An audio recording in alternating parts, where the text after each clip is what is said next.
Hi friends, అందరు ఎలా ఉన్నారు? ఈ వీడియోలో మనం శనివారం వాడ కోట గురించి తెలుసుకుందాం.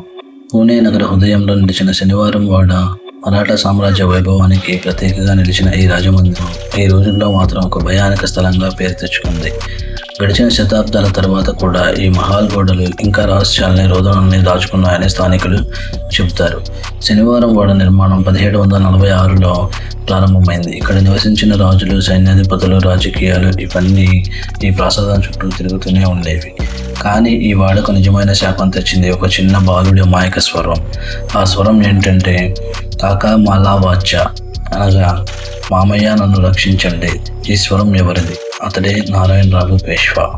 నారాయణరావు పేష్వా కేవలం 18 ఏళ్ల వయసులోనే పేష్వా అయ్యాడు. కానీ అతని మామ రఘునాథరావు, అత్త ఆనందీబాయి అతన్ని హతమార్చేందుకు కుట్ర పన్నారు. ఒక రాత్రి కిరాయి సైనికులు శనివారం వాడలోకి చొరబడ్డారు. భయంతో పరిగెడుతున్న నారాయణరావు తన మామను పిలుస్తూ అరవడం మొదలుపెట్టాడు. అతను ఏమని అరవడం మొదలుపెట్టాడు అంటే కాకా మళ్ళా వచ్చా, అంటే మామయ్య నన్ను రక్షించండి రక్షించండి అంటూ అతను పిలవడం ప్రారంభించాడు. కానీ అతని పిలుపు ఎవరికీ వినిపించలేదు. వినిపించినా రక్షించాలనే మనసు లేదు. సైనికులు అతన్ని అత్యంత క్రూరంగా హతమార్చారు. ఆ రాత్రి నుంచి వాడలో వాతావరణం మారిపోయింది. కాకా మళ్ళా వచ్చా అనే అదే స్వరం, అదే భయంతో నిండిన అరుపు ఇప్పటికీ అర్ధరాత్రి సమయంలో వినిపిస్తుందని స్థానికులు చెబుతారు. చాలా మంది అక్కడికి వెళ్ళి ఈ అనుభవాలు చెప్పుకున్నారు.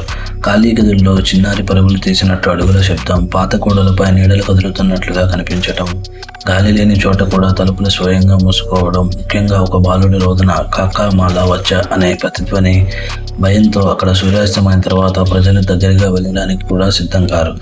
శనివారం వాడలో ఒక భూగర్భ మార్గం ఉందని, ఇక్కడ పాతకాలంలో చాలా రహస్య సమావేశాలు జరుగుతాయని అంటారు. కొంతమంది ఆ మార్గం వద్ద అనుమానాస్పద నీడలు కనిపించాయని చెబుతారు. ఈ ప్రదేశం 1828లో జరిగిన భయంకర అగ్ని ప్రమాదంతో మరింత శాపగ్రస్తమైందనే ప్రజల నమ్మకం. ఆ అగ్నిలో మరెన్నో ప్రాణాలు కోల్పోయారు. వారి ప్రేతాత్మలు ఇంకా వాడలో తిరుగుతున్నాయనే ప్రచారం ఉంది. ఈ రోజుల్లో ఇది పర్యాటకుల ప్రదేశం అయినప్పటికీ అర్ధరాత్రి తర్వాత ఎవరూ అక్కడ ఉండడానికి ధైర్యం చేయరు. గోడలు పాతపడ్డాయి, కానీ వాటిలో దాగి ఉన్న కేకలు ఇంకా చప్పుళ్లలో వినిపిస్తున్నట్లే అక్కడికి వెళ్ళిన వారు చెబుతారు. ఈ వాడలో ఉన్న నిశ్శబ్దం కూడా ఓ అరుపులాగే ఉంటుంది. హాయ్ ఫ్రెండ్స్, ఈ ఇన్ఫర్మేషన్ మీకు నచ్చినట్లయితే ఛానల్ లైక్ చేసి తప్పకుండా సబ్స్క్రైబ్ చేయండి. Thank you.